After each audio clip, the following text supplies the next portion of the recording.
Hi guys! God, I miss you guys so fucking much. Oh my god. I've been hesitating to do this fucking video all day. How's everybody doing? I hope everybody's doing great, and I hope that if you're not doing great, you're doing something about it. So, my last video was pretty explanatory. I've been in rehab. I'm still here. I'm at a beautiful place. I'm not sure if I can tell you guys where I'm at yet until I come out. I don't know. This video is probably not going to go out until I come out of here, so I can tell you guys. I'm at Stepping Stones, and it's a great fucking place. It's an LGBT rehab center, and by the time that this is uploaded, I probably will be like in sober living. But anyway, so how am I doing? I am doing great. I've never been so in love with myself. I am about to be 90 days sober on Tuesday. And you guys all know how I feel about this whole like counting your days and shit like that, you know what I mean? But a lot of things have gained a whole new meaning for me. Like a whole new meaning. Like everything that I believed in was like still there, but now like applying it is like, whoa. Like, so I'm gonna start by talking about like one of my biggest things, which is like the comfort zone. You know, the no comfort zone, no growth zone. No, comfort zone is a no growth zone. And it just took a whole new fucking meaning for me while being in here that you guys have no idea. Like, the amounts of discomfortness that I've been through in here are just something that I never thought I will allow myself to be through. Because I've literally been running away from this discomfort forever. Even when I was talking about it, even when I was sitting here and telling you guys all of this, I really had no idea what the hell I was really talking about. Like, I thought I did because I'm like, yeah, you know, like step out of my comfort zone, you know, like do different things. No, it's not about doing different things. It's about doing the same thing, but actually sitting through it, actually acknowledging it. You know what I mean? And trying something new too as well. Like, there was just so much of it that I was missing. And it really is really uncomfortable. You guys, it really is uncomfortable. Growth is really fucking uncomfortable. How have I been running away from my, how did I learn sorry, I made my notes. Oh, so say hi to my new notebook. This is my like third notebook that I have in here because I've been journaling so fucking much. I literally have like a fucking canister right here, and I did my nails today, and I got some piercings. Yeah, so anyway, so yeah, I made my notes, you know, get ready, stay ready. How did I learn to be uncomfortable? And through here with me in this journey, how did I learn to be uncomfortable? Like, just really wanting the change, you know? Just really fucking wanting to do it. Saying, like, I am no longer running away from myself. And it's not easier said than done because I said it a lot, but in reality, like, you guys saw me, like, you know, especially with the whole circles things, remember? Running little circles, running big circles, running bigger circles, but still not fucking going forward, you know? How comfort zone is a no growth zone. Ugh, I'm nervous, you guys. It's been a while, so just bear with me, okay? Just bear with me. What else? Oh, yeah, so, like, a huge part of being here was pretty much like constantly be monitoring your thoughts. So let me first tell you about the experience. Like, at first I get here and it's just like realizing little by little that the drug sobriety wasn't so much of what I needed and I was seeking for. And what I believe the reason was that I will always fall back for is because I didn't know what to do with all of my emotions. I didn't know what to do with all of my feelings, with all of my thoughts, with all of my negative thought patterns that I was so accustomed to. You know, that good old comfort zone, that good old like falling out of love, that good old being abandoned and living for it and just living in complete chaos all the time. Like I told you guys before, I was addicted. I am still, you know, in recovery from being addicted to chaos. And that was like my main thing, you know, like emotional recovery is where I'm at, you know, it's what's really making the difference for me. And so a lot of this involves like really just being there. Like one day I woke up and I'm just like, okay, it's been a week without pot. You know, like, and it's not so much that I missed the pot, it's that I don't know who the fuck this is.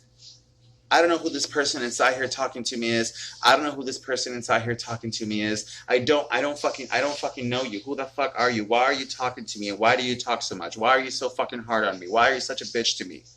Why are you so mean? You don't believe in yourself. You don't fucking love yourself. What are you doing here? Please get out. you know, and just realizing that that person can't get out because that person is you was like, oh, holy shit, this is me. Whoa, this is why I do so many fucking drugs. Because I didn't know how to train myself. I didn't know how to talk to myself. I didn't know any of that good shit that actually makes you get to know yourself. Like, yeah, I talk to myself a lot in fucking psychosis after 5 days of not sleeping. But I don't think that counts. I don't think that's a healthy way to do it. You know what I'm saying? So really getting to know myself was like the hard part. There was this thing, you know how I like to make up my own concepts and stuff like that based on absolutely nothing but my ideas? Like thought monitoring, like constantly acknowledging what you're thinking. Like at first it was so fucking exhausting. You know what I mean? Especially with like, I'm realizing that I have all this abandonment issues. I'm realizing that I have all this insecurities. I'm realizing that I have like all this, like, I love to put myself on like a negative space of mind. And two things that help me out a lot. An affirmation that it says, I believe I have the power to switch my negative thinking into a positive, my negative state of mind into a positive. And another thing, reading 20 pages from this book. Okay, what are you thinking? I literally read 20 pages of it. I was like, okay, this just is the same thing over and over. But I don't know because I only read 28 pages. But there was this line in there that says, you know, future tripping, you know, thinking about the future is just, it's not what you will need to do. You need to like stay in the present moment because this is the present moment that you need to worry about. That's another video that I'm going to make. Like the present moment just took a whole, like now I know. It's like, before I was like, what the fuck do people mean the present moment? I'm in the fucking present moment. Where the fuck else am I going to go? Now I get it. But that's another story. So acknowledging the fact that I have to stay here and that it's not really good to think about the future so much, you know what I mean? Like I would do, especially because in my head, I will catastrophize everything. Like, remember that person in my head that I told you that I didn't like it? I know who the fuck that was. And I was just like, why are you so mean? Why are you so hard on yourself? Well, that person loves to make up the worst of absolutely any situation. Any situation. I would sit there and I will put myself through all this pain thinking of this horrible things that are going to happen to me because I don't deserve to be well. And this person right here says, well, you know what? Fuck it. If you can't stop thinking of the future, at least make up a fucking pretty story. At least make it look good for you. At least try to manifest something positive into it. Now, there is a balance to it, I believe, where you can't just fucking get lost in dreamland because then you're just going to set up yourself a failure with expectations because it's all dreaming and no work put in, you know what I mean? But if you can't stop thinking of the future, at least make it pretty. You know? But yeah, it was fucking exhausting, you know? And then going on from there to realizing that you have to like accept this thought. So like this is like a contradiction that sometimes like I fuck with my head in it with, you know, because this is what like my day's consistent every day here, other than going to all these beautiful groups and, you know, going to all these fucking beautiful meetings and meeting all these beautiful people who sometimes I want to like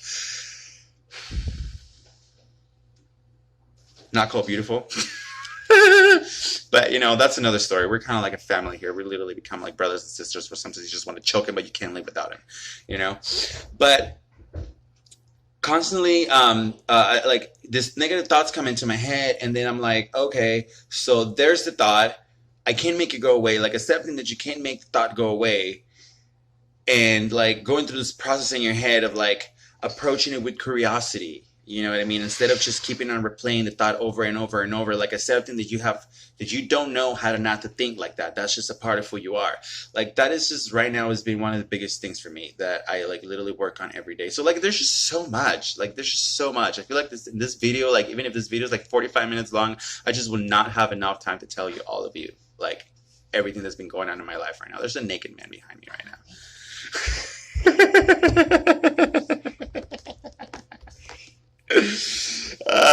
But you know, I will make more videos. This video is kind of just me, like my very first video, like my very first videos where I would just come on and just blurt a bunch of shit out, or like some of those videos were just like, you guys, I don't know, like just so much going on, you know? So like if you guys feel like I'm like just putting out a bunch of information out, slowly I would start making like my information more concrete and more like not so general and not like, you know, just like all these big things, because I do have a lot to share with you guys, you know, like a lot, like you guys have no idea.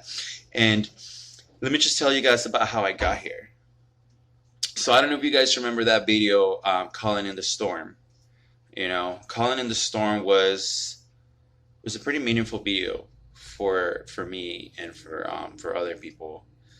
I don't know if you guys remember the person that I was talking to before and stuff, who's still in my life. the pickle guy. Um, when I made that video, let me go back to the beginning.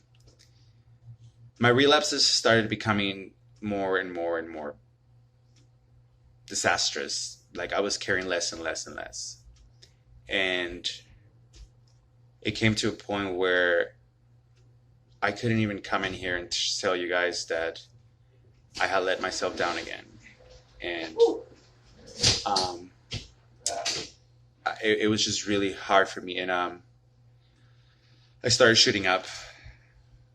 I did it like 4 or 5 times. It doesn't matter how many times I did it. And it started really getting out of control. I had to move out of my mom's house. She kindly asked me to leave because I had G'd out in front of her. For those who don't know what G'ing out means. So, sorry, this is a disclaimer. You can go ahead. I just have to let you know that I'm recording. I forgot to tell you that I'm, so as long as you're okay with that, you're probably in the background. Okay, sorry. I had to tell everybody in the house that I'm recording because of privacy issues and blah, blah, blah, blah, but I don't care if they're in the background, blah, blah, blah, blah. Anyway. Huh? Go ahead. I don't mind if you guys are in the background. So anyway, so I had to move out of my mom's house because I had G'd out, and I had already shut up like once, I think, before that. G'ing out is a GBL or something like that, or GHB or something like that. Is the drug is called, and it pretty much is like it's like a rape drug. It makes you feel like really drunk and like just really out there. And I took a bunch of it, and I took a bunch of it, and then I went inside the house and I started overdosing in it, and my mom saw me, and that was pretty traumatizing for her. It was pretty harsh. I mean, for those who know what the drug is, it's fucking horrible for my mom to see me like that. And she told me that if I was going to leave that lifestyle, I had to move out of the house. My job at Lemonade was going downhill fast, okay? These people loved the shit out of me, and I know they did. You know, I talked about how much I fucking love the people at Lemonade, and I still do, you know, like I'm so thankful for all of it, but I was working like 12, 13 hours a week if I could show up for that. So I started kind of working my ass off a little more, and I like saved up some money, and I like moved out, and then I had to get a second job at this ice cream place because obviously I couldn't pay the rent with my, like only the one job because my hours were very low. So from the outside point, like, oh, he moved out of his mom's house, he has 2 jobs. He made this video about how he's realizing how his life keeps breaking out and all his patterns, and now he's being like aware of like his little mistakes of like going 5 steps up and then going 3 down, sometimes 7 down, and then going back up 10 and then going back down 9 and the whole little circle thing and everything. And in reality, I was losing it all. Like I was losing my brain. My touch with reality was just, you know, and I shut up again and I shut up again. And it was getting pretty fucking sad. Like, I wasn't enjoying myself sexually, like, at all whatsoever. Like, for those who think that, like, meth is all, like, sex and drug and, like, sex and, like, pleasure and, like, complete, like, fucking, you know, like, ecstasy of it all, like, it gets to a point that it's really not anymore. And for me, in my personal experience, another thing I'm learning is to start talking I statements. So, like, in my case, like, it wasn't. It was fucking sad. I was sleeping with people I didn't want to sleep with just to have somewhere to do my drugs at. And honestly, I just wanted to be high. Like, my body was just what I had to give up in order for me to, like, have the drug, you know? And it wasn't fun for me. It wasn't fun for the person that was with me. I was just laying there like a dead body. And it was just, like, something really horrible, you know? And then after that, I was down to like one friend, and not because my friends were walking out of my life, but because I wouldn't show my face like that. Like I was down to 160 pounds, you guys. Like, look at me now. Like I'm getting 30 pounds, and this is me now. This is me 30 pounds after like the weight I've gained since I've been here. Like imagine how fucking skinny I was. So I remember that like I'm hiding in my room for like the 4th, 5th day in a row. COVID started hitting, so like right away, like, you know, the place that I work at, Lemonade, the restaurant, closed down because he fucking closed down. It was fucking COVID, you know? Like, I'm spending my rent money, like, shooting up, that I mentioned that, and doing all this fucking drugs just carelessly at this point. Like, you know, the whole love and Enrique, they was like, you know, I'm gonna keep on trying no matter what, this and this and that. I was slowly giving up. You know, like I like my journey did started a long time ago with me trying to get sober and everything was been a blessing since then. But like I was really losing that. I was losing that. I don't know if you guys remember, like on those videos that I made with the background with the altar and behind me and stuff, where like I told you guys that I had my own place. Like I was losing all that hope for myself at that point. Like I was losing it all, and I just had to keep going, you know. And then. So yeah, my life was going down the drain, and then all of a sudden, like, I get a call from Pickle, who I haven't talked to for months. And in his head, he's like, "Oh yeah, this guy has 2 jobs. He moved out. He's doing well. He probably finally stopped drugs." And I remember just like having that feeling inside me, like, dude, like. It was like a slap on the face because I already thought I had lost him, right? Like, okay, fine, I lost the guy who I thought could have been the love of my life, whatever, bye. You know what I mean? Like, either way, I'm in a fucking shithole. Like, in my head, of course, there was always a thought of, like, I'm gonna get better, and when I get better, I'm gonna call him. But, like, that place seemed so far and so far away even more that it was just like, I've lost it all. You know, and then he calls me and he goes, "No, by the way, yeah, you're like, I think you're doing great. Like, you know, how are you? Like, you know, like, let's try to work something out." And I'm like ignoring him, and it felt like just those times where he would like give me all his love, and I was just fucking ignore him again, you know. And like with my friends, the same thing, you know, like my friends would call me and try to hang out, and I would just ignore them. My mom would try to call me, and I just wouldn't pick up or see her. COVID, in a sense, saved my life, and I remember that for a whole week after ignoring this person, I finally told him, I was like, my life is shit right now. I don't know what the fuck I'm gonna do. I lost my job, I lost this, I lost that, and I'm in a real fucking shithole. And I just remember just bursting out and crying, and deciding after I hung up the phone on him, like, I'm going to rehab. I'm going to rehab. I can't do this alone. I need help. You know, I need help, or I'm probably not going to be alive for much longer. And if I am alive, I'm not going to be in all my 5 senses. I'm not going to be coherent enough to even ask for help. And I called Stepping Stones right away, and because I've always knew that was going to be the place where I was going to go. You know, I told you guys before in that video where I talked about all of my ex-boyfriends that had an ex-boyfriend that had came here. And that I had like a really good feeling about this place, and that I've tried getting in here, or they tried to get me in here like a year ago or like 2 years ago, and I didn't follow up with it. This time I did. I kept on calling. Damon is the guy who like runs the to get you in and stuff. And I just remember keep calling him every week, even when I will relapse, I will still call him and be like, "Hey, dude, like I relapsed again. I'm still waiting for a bed there. Like I really want this, you know." And then one day I called him and I was like, "Dude, like I just relapsed again, but this wasn't any relapse. Like I relapsed and I shot up again. You know, like I desperately need help." And I was still coming down from the drugs, so you can only imagine how the fucking voice, like the call went, like, "Dude, like, like just crying and bawling." And I remember him calling me back and not even asking about, like, saying anything about the voicemail or anything, just saying like, "Go get your COVID test. We got a bed for you. Get your ass in here." And I came in here and I saved my fucking life. And I've been working fucking hard since then.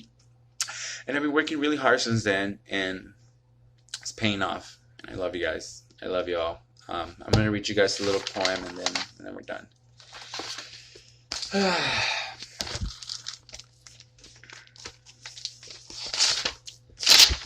Yeah, I know. I'm prepared, nympho. As always. Grow, grow, fucking grow. There it is. There's me, climbing out of the shadows of self-restricting. My demons, oh how I miss them. My dark side, oh how I missed it. Love can handle it. Love will use it to grow. Love will be selfish. There is no reason to stop. Grow, grow, fucking grow. 'Cause nothing matters more than to learn and let go. I am here and I am learning to embrace my whole. Do as I preach. Because love is the most important person I know. He's selfish for his growth. There's no reason to stop. So grow, fucking grow. Hold your breath while you're waiting on me to grow. I don't know what the last part was about. Anyway. Alright, bye. I love y'all. And remember, we're all stars. So let's shine like one.